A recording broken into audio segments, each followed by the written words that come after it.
بسم اللہ الرحمن الرحیم۔ سعید بن جبیر رضی اللہ عنہ نے خبر دی۔ وہ کہتے ہیں کہ میں نے ابن عباس رضی اللہ عنہ سے کہا کہ نوح بکالی کا یہ خیال ہے کہ موسیٰ علیہ السلام جو خضر علیہ السلام کے پاس گئے تھے وہ موسیٰ علیہ السلام بنی اسرائیل والے نہیں تھے بلکہ دوسرے موسیٰ تھے۔ یہ سن کر ابن عباس رضی اللہ عنہ بولے کہ اللہ کے دشمن نے جھوٹ کہا۔ ہم سے ابی بن کعب رضی اللہ عنہ نے رسول اللہ صلی اللہ علیہ وسلم سے نقل کیا کہ ایک روز موسیٰ علیہ السلام نے کھڑے ہو کر بنی اسرائیل میں خطبہ دیا تو آپ سے پوچھا گیا کہ لوگوں میں سب سے زیادہ صاحب علم کون ہے؟ انہوں نے فرمایا میں ہوں۔ اس وجہ سے اللہ کا غصہ ان پر ہوا کہ انہوں نے علم کو خدا کے حوالے کیوں نہ کر دیا۔ تب اللہ نے ان کی طرف وحی بھیجی کہ میرے بندوں میں سے ایک بندہ دریاؤں کے سنگم پر ہے جہاں فارس اور روم کے سمندر ملتے ہیں، وہ تجھ سے زیادہ عالم ہے۔ موسیٰ علیہ السلام نے کہا اے پروردگار، میری ان سے ملاقات کیسے ہو؟ حکم ہوا کہ ایک مچھلی زنبیل میں رکھ لو، پھر جہاں تم اس مچھلی کو گم کر دو گے تو وہ بندہ تمہیں وہیں ملے گا۔ تب موسیٰ علیہ السلام چلے اور ساتھ اپنے خادم یوشع بن نون کو لے لیا اور انہوں نے زنبیل میں مچھلی رکھ لی۔ جب ایک پتھر کے پاس پہنچے، دونوں اپنے سر اس پر رکھ کر سو گئے اور مچھلی زنبیل سے نکل کر دریا میں اپنی راہ بناتی چلی گئی، اور یہ بات موسیٰ علیہ السلام اور ان کے ساتھی کے لیے بے حد تعجب کی تھی۔ پھر دونوں باقی رات اور دن میں جتنا وقت باقی تھا چلتے رہے۔ جب صبح ہوئی، موسیٰ علیہ السلام نے اپنے خادم سے کہا ہمارا ناشتہ لاؤ، اس سفر میں ہم نے کافی تکلیف اٹھائی ہے۔ اور موسیٰ علیہ السلام بالکل نہیں تھکے تھے، مگر جب اس جگہ سے آگے نکل گئے جہاں تک انہیں جانے کا حکم ملا تھا، تب ان کے خادم نے کہا کیا آپ نے دیکھا تھا کہ جب ہم صخرہ کے پاس ٹھہرے تھے تو میں مچھلی کا ذکر بھول گیا؟ بقول بعض صخرہ کے نیچے آب حیات تھا، وہ اس مچھلی پر پڑا اور وہ زندہ ہو کر بقدرت الہی دریا میں چل دی۔ یہ سن کر موسیٰ علیہ السلام بولے یہی وہ جگہ ہے جس کی ہمیں تلاش تھی۔ تو وہ پچھلے پاؤں واپس ہو گئے۔ جب پتھر تک پہنچے تو دیکھا کہ ایک شخص کپڑا اوڑھے ہوئے موجود ہے۔ موسیٰ علیہ السلام نے انہیں سلام کیا۔ خضر علیہ السلام نے کہا کہ تمہاری سرزمین میں سلام کہا۔ پھر موسیٰ علیہ السلام نے کہا کہ میں موسیٰ علیہ السلام ہوں۔ خضر علیہ السلام بولے کہ بنی اسرائیل کے موسیٰ؟ انہوں نے جواب دیا ہاں۔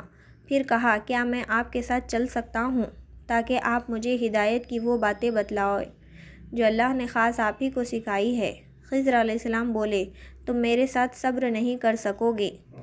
اے موسیٰ، مجھے اللہ نے ایسا علم دیا ہے جسے تم نہیں جانتے، اور تم کو وہ جو علم دیا ہے اسے میں نہیں جانتا۔ اس پر موسیٰ علیہ السلام نے کہا اللہ نے چاہا تو آپ مجھے صابر پاؤ گے، اور میں کسی بات پر آپ کی نافرمانی نہیں کروں گا۔ پھر دونوں دریا کے کنارے پیدل چلے۔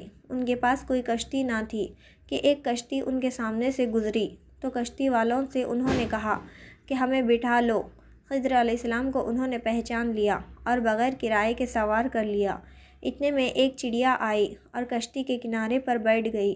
پھر سمندر میں اس نے ایک یا دو چونچیں ماری۔ اسے دیکھ کر خضر علیہ السلام بولے کہ اے موسیٰ، میرے اور تمہارے علم نے اللہ کے علم میں اتنا ہی کم کیا ہوگا جتنا اس چڑیا نے سمندر کے پانی سے۔ پھر خضر علیہ السلام نے کشتی کے تختوں میں سے ایک تختہ نکال ڈالا۔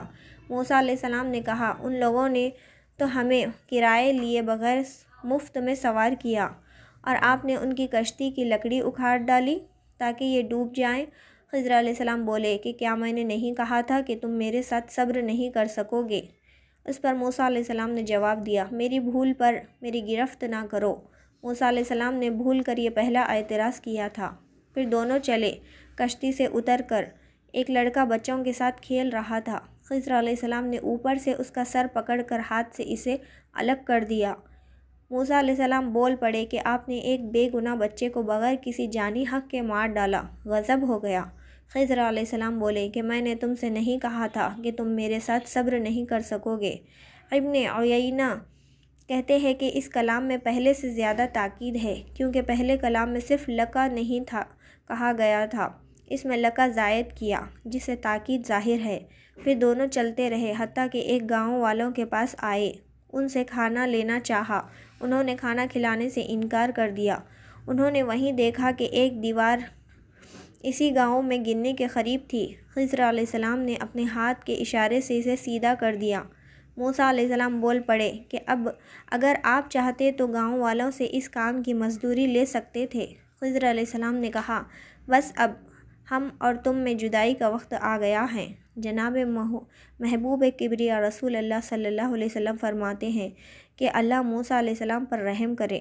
ہماری تمنا تھی کہ موسیٰ علیہ السلام کچھ دیر اور صبر کرتے تو مزید واقعات ان دونوں کے درمیان کیے جاتے اور ہمارے سامنے روشنی میں آتے، مگر حضرت موسیٰ علیہ السلام کی عجلت نے اس علم لدنی کے سلسلے کو جلد ہی منقطع کرا دیا۔